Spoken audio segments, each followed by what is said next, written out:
Thank you, Dan. Great acting skills, just like I told you. Please, no expectation from me regarding any form of mimicking of the president. Thank you. There are too many reporters from the Globe and Mail. So it's a pleasure to be back in Toronto. I've been here many times over the past few weeks.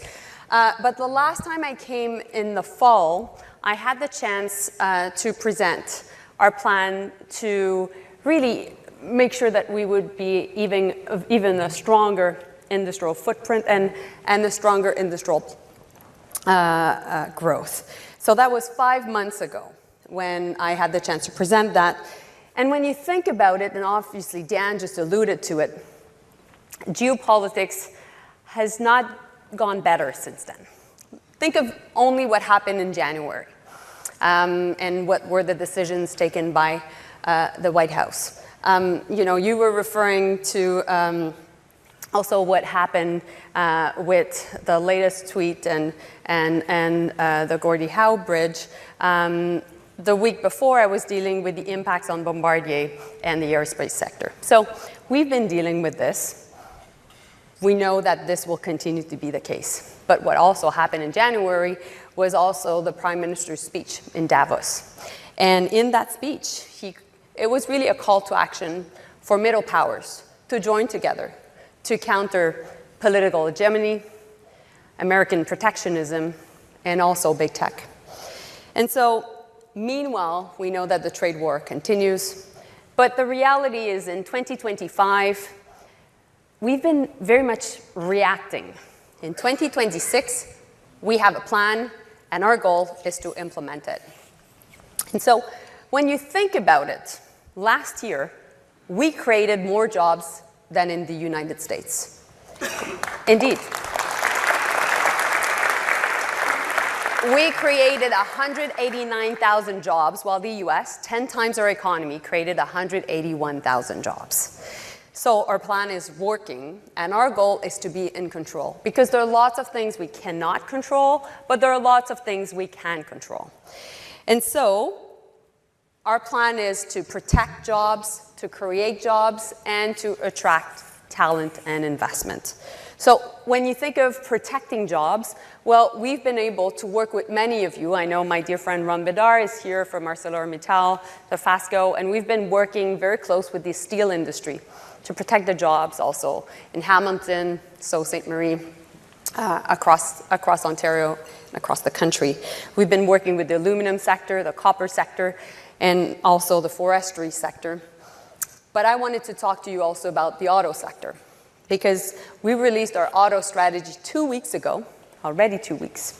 And it's been very well supported. Premier Ford, which I was in contact with again this morning, has been supporting, but also industry, unions, consumer groups, environmentalists. It's rare that you see an industrial strategy being able to have so much support. And our goal at the heart of the strategy is obviously to protect the 500,000 jobs in the auto sector, but it is really to embrace the vision that we are and we will continue to build the best cars in the world for the world. And what I mean by that is we're doubling down on electrification because that's where capital is going in the world. Because within the next 5 years, 40% of all the cars sold in the world will be EVs. This year, the European Union is actually, within the European Union, there are more EVs sold than internal combustion engine cars. So this is about skating where the puck is going. This is about making sure that we are at the forefront of the development in the sector. And that's why we'll work with companies to make sure that we can help them do that shift and embrace change. And meanwhile, we don't want to be hostage of our geography. We want to be able also to export around the world. We have 52 free trade agreements with different countries around the world, and we know that we have some of the most productive plants in the world. Of course, we're home to one of the, three of the most important car parts companies in the world, Magna, Linamar, and Martin Ria, but also we know that Honda and Toyota's plants are some of the most productive in the world, if not the most. And the Dodge Charger this year, which is built in Windsor, won the best car in North America. So through this auto strategy, what we're doing is we're rewarding companies that are investing in us, in our workers. And so Honda and Toyota have actually increased their production since the beginning of the trade war. And they're now 77% of all our production in the country. We're also helping companies to maintain their footprint, to also make more investments, $3 billion in our Strategic Response Fund, and we're attracting new investments. And we will use defense procurement to make sure that we're able to attract new auto investments here in Ontario. Definitely, I'm having conversations with the Germans, also with the Koreans and the Chinese. And so that's for protecting jobs. And Dan, it will be a pleasure to answer any questions linked to also the auto strategy. Now let's talk about talent attraction, because we've launched also last December our new talent attraction strategy. Our goal is to attract 8,000 new researchers here to Canada. We know that we can be in brain gain mode. We know that there are many researchers, I must say, particularly south of the border, that are looking up north. And that's why we wanted to seize that opportunity. The program has been launched. Universities, maybe UST, Brock University, Queen's, McMaster are all receiving hundreds of applications. I'll have more to say in the coming weeks, but I think we can be very, very proud of ourselves, because right now it's not only going well, but Canada is actually in attraction mode. So clearly we haven't stopped. Now let's talk about creating jobs. Before I go into the defense industrial strategy, what we've done is, and you've heard the Prime Minister, Minister Hudson also referring to that, we've launched everything linked to major projects. And many of you have been invested in these different projects, and thank you for that. And we know that in Ontario, one of the major projects is definitely the Darlington nuclear project, which is an important one. We want also to support even more national champions, because we believe that by supporting our really great companies here at home, we can help them also at the international level to seize even more opportunities. Now, on the defense industrial strategy, we launched it 2 days ago, sorry about that. And we know that national security and economic security go hand in hand. But when, we go on memory lane, when you look back in history, Canada once had a major defense industry. In 1939, and we're at the Empire Club, it's just the mood is just perfect. In 1939, Canada entered the war with nearly no industrial capacity on the defense side. In 1943, actually in June of 1943, the Globe and Mail was reporting that 900,000 women and men produced each week, let's remember, each week, 80 planes, 4,000 motor vehicles, 450 armored fighting vehicles, ammunition, explosives, and more. Here in Ontario, Ajax grew out of the Second World War. Defense Industries Limited built the largest ammunition plant in the British Empire, at the Empire Club, British Empire on the outskirts of Toronto. And at the time, it was employing now 9,000 Canadians, mainly women. Canada's first fighter jet to enter mass production, the CF-100 Canuck, was built in Mississauga by Orenda Engines, which was later acquired by Magellan in 1997. And so all these great efforts, including, of course, 1 million Canadians that fought on the front lines, made sure that eventually, over the past 80 years, we've been able to live in peace and prosperity. And so my point is we were able to do it before. We're able to do it again.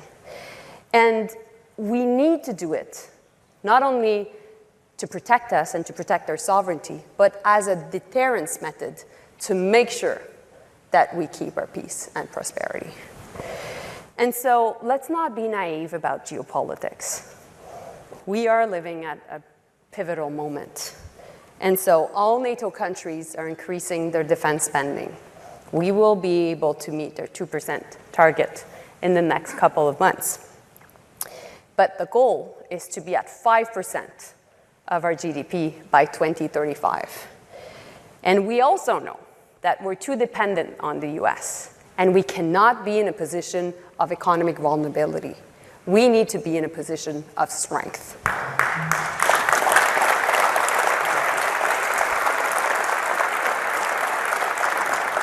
So that's why we released our first defense industrial strategy. And the objectives are very ambitious, but also very achievable. So by 2035, we will be investing $500 billion in procurement and in infrastructure. We will create 125,000 jobs through investments in our defense.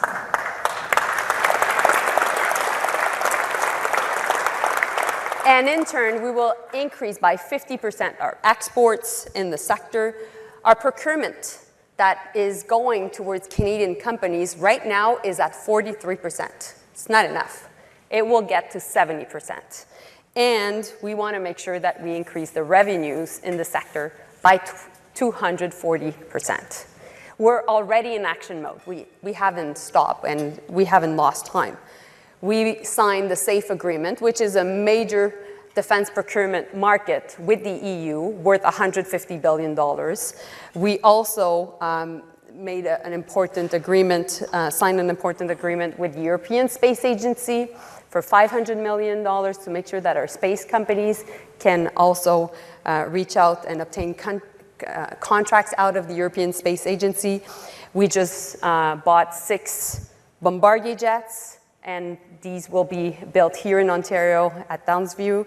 And the BDC just launched a new line of business to support companies that want to invest and develop even more the defense sector, and they're putting $4 billion on the table. And investment has already started here in Toronto.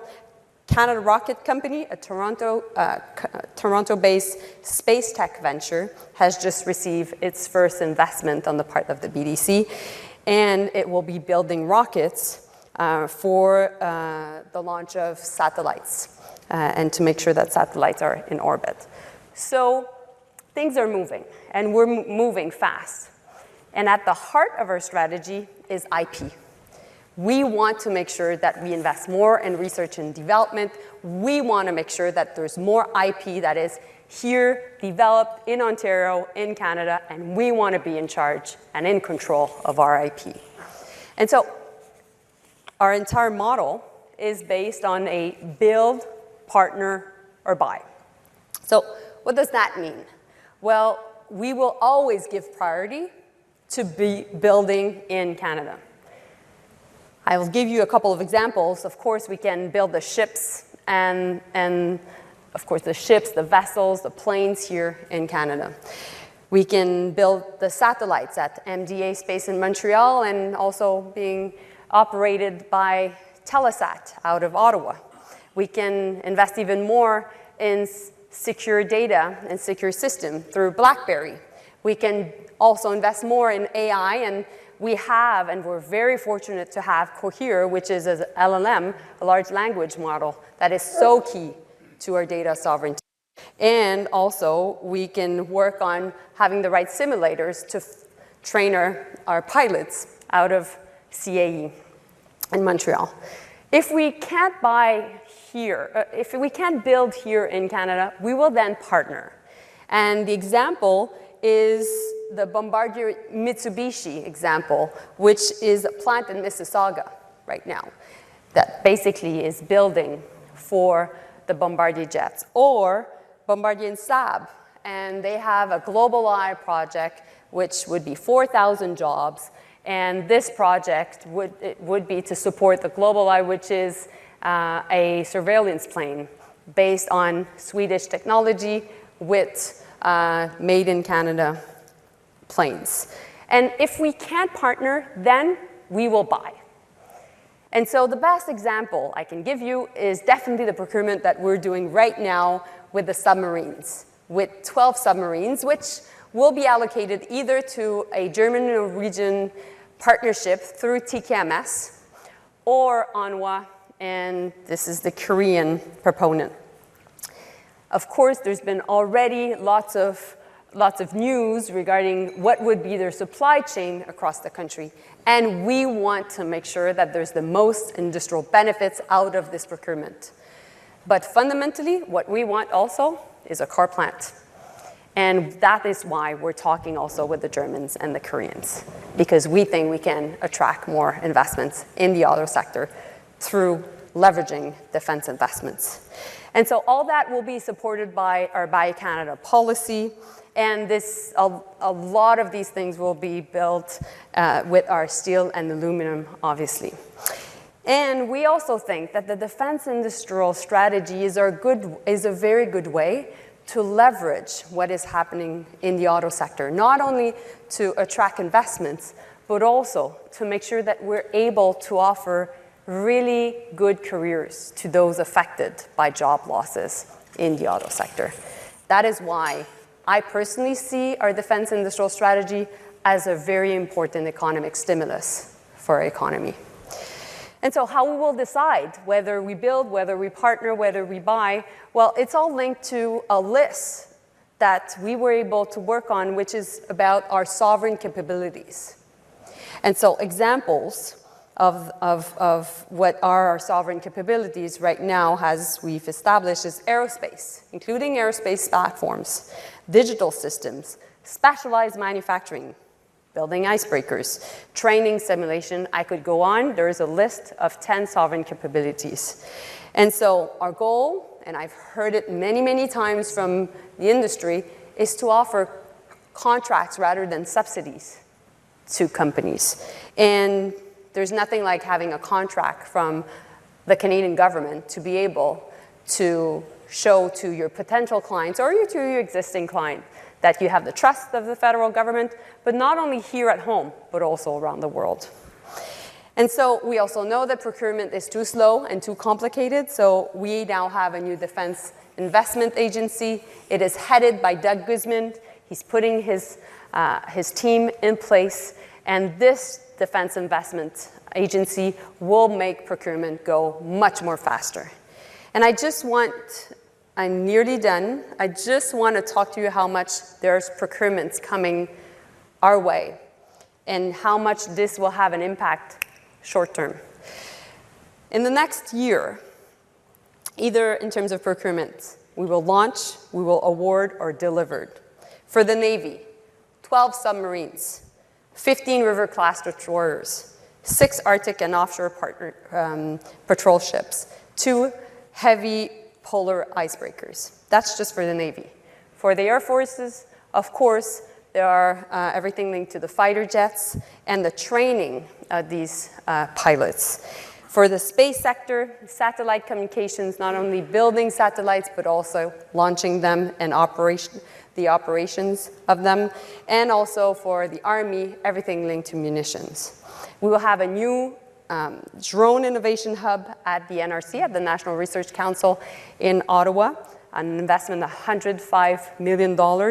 And we've already launched Borealis, which dual-use research. Our goal is not only to invest in our universities and in our researchers, but also to make sure that we can commercialize a lot of the research. So, in conclusion, we are now at a pivotal moment. This is an entire change in culture of how we've done procurement and how we've seen our investments in defense. But as I said, we've done it before and we can do it again. Our plan is to give you the tools to be able to take part in the creation of this new industry. We know we can create thousands of jobs here in Toronto, in Ontario, and across the country. Of course, the ball is in our court on the government side, but the ball is also in your court, particularly if you're representing a big company, a major player, a company that could become a strategic partner for our defense sector.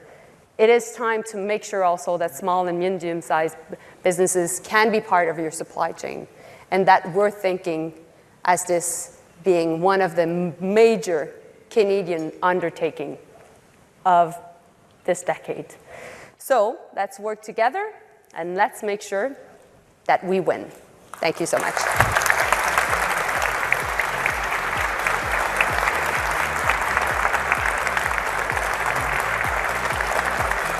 Thank you, Dan.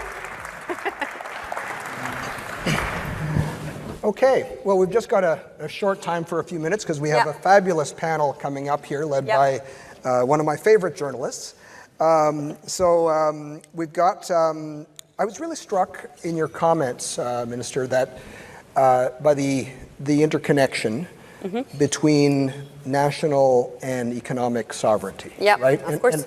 And I thought your comments about, where there's connection between the auto strategy and the defense industrial strategy was particularly interesting. Yeah. And I guess I want to maybe go back to where you started and what I referred to as well, and that's kind of how we see the strategy evolving as represented by the Prime Minister's speech in Davos. Yeah. And so it was interesting hearing the reaction from business leaders after that speech, right? First of all, very strong, I guess my take, very strong support for the Prime Minister and the way he met that moment. Yeah. Anxiety about words and actions, whether they would match up, right? It's easy to say things, it's harder to do things. And maybe the third is a bit of anxiety as well about its impact on the Canada-US relationship. Yeah. And so maybe we'll start there because, what does this idea mean for Canada to pursue this path as a middle power, right? And how do we make it tangible and real and concrete? Right? What are the key elements of that strategy? And maybe a quick comment on how you see the Canada-US relationship in that context. Yeah, okay. Many things. Many things. Very, very large question, a very good one. So, a couple of things. I know, and you mentioned in your question 2 times the word anxiety. Yeah. I know that there's a lot of anxiety. We all feel it. We all know it. But I think that what is really important to counter that anxiety is to know that we have control over things. And clearly we have control over how we build our own economy here at home. And maybe because of my former hat as a foreign minister, we're not alone. All countries in the world are like this, okay? So that's also really, really important. And meanwhile, we, and you mentioned it, have still the best access to the American economy. A vast majority of our exports still being tariff-free, which is not the case for Japan, which is not the case for Korea, which is not the case for the EU, and nor, of course, the UK. So basically, we're in a good position. We're also in a good position because we understand the US more than any country on earth. Because all of your business relationships, your family relationships, etc., the fact we're a lot also in the same media reality. And so we are able to develop a plan that we're not only reacting. And when the Prime Minister spoke in Davos, he said what everybody thought, but he was also able to convince world leaders that what we were experiencing was something that was going to be the rule for the next 3 years. Yeah. And in that sense, right now, what we need to do with many countries and what we need to do a lot with many, businesses is to do these industrial partnerships, because the problem Canada has, and actually many countries have, is we have all free trade agreements, but fundamentally, where does capital go? Where do the business connections happen? And so I'm going very soon to Germany just to sign, an important agreement with my German counterpart to make sure afterwards that there can be more investments in manufacturing. But how do we get businesses to actually walk through those doors? What's the role? Well, how do you see the role of government in supporting businesses, helping them access the many supports that are available to them? We have the industrial strategies which I talked about. Yeah. Okay, the auto strategy, lots of funding for companies. Yep. Okay, Yep. We have the strategic response fund. At this point, it's more than $3 billion to make investments when you decide to make more investments. Right. We have, we can do that. What we're doing right now also with the defense industrial strategy is it's an opportunity because we didn't invest as much in defense like other of our allies. So we have so much advanced manufacturing opportunities that will create jobs. Yeah. And so if a community is affected by job losses, we know that the defense industrial strategy can be a way through defense procurement of helping that community. We can drive some of the investment because we're in charge of procurement as well. But to go back to your point is that's exactly the conversations that I'm having with Sweden, with Norway, with Italy, with Germany, with Japan. Because as ministers, we're all very much more internally focused because we're industry ministers. But all the different companies we're talking to want to do more business amongst, and they want to de-risk from what is happening in the US, period. So then, you have Dominic LeBlanc right now in Mexico that is leading the biggest trade mission that Canada has ever done in Mexico. You have the Prime Minister that is heading to India. We just also were able to resolve our issues with China. Our goal is to really be able to offer you a business environment to then be able to try to, how can I say, diversify. And that can be done through different ways. Yeah. Well, maybe we're almost out of time here, but maybe we'll just do one more around kind of giving us a preview of 2026, maybe. Yeah. We looked at last year's budget, and I think like a lot of business advocacy organizations, we generally like the direction, right? I mean, there's the greater focus on investment than on consumption. The big bets on infrastructure and the industries of the future, as you were saying, where the puck is going. Good hockey analogy as the women's team takes the stage in a few minutes. Indeed. Building ports, defense. I also said we would win. Yes, well, that was the end of my speech. I believe it. So walk us through though, like there are hard choices government has to make right now, right? There are immediate pressures. The fiscal situation, it's always tricky managing the balance with all this new investment. So where does the focus have to be in your view? What do we do less? What does the government have to do less of? And what does it have to do more of? Well, listen, I think we're into major undertakings right now. The number one priority in our government is obviously the economy, because everything stems from that. And so coming up with our industrial policies, obviously on auto, obviously on defense. We're also coming up, my colleague Evan Solomon is coming up on AI. There is also going to be the climate competitiveness strategy and everything in terms of delivering the different strategy we're putting in place. So the major projects, we have 11 major projects. We need to make sure that these are starting to be built. The auto plants, my goal is to have new investments very soon. The defense procurement, why did I present a list of procurements, is I wanted you to know that this is not only theoretical, it's coming, and investments will happen. And we know we need to deliver. We know, not only because our Canadian Armed Forces need it, but fundamentally we need to be more than 2% of our GDP.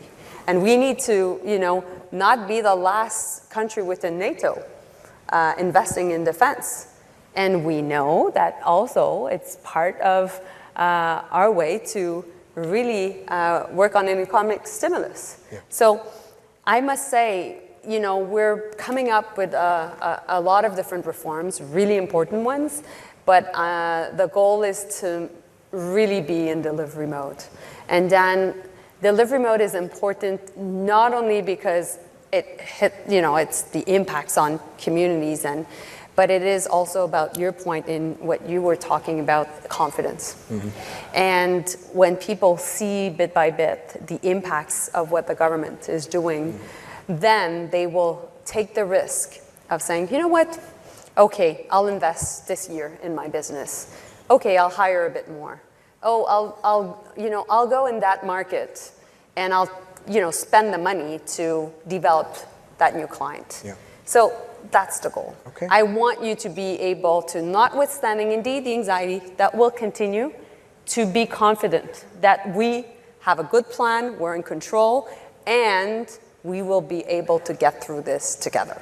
All right. Well, thank you for your partnership, and thank you for reinforcing the message that fundamentally what we have to do is give businesses the confidence to invest in themselves. Please join me in thanking the Honourable Mélanie Joly. Thank you. Thank you.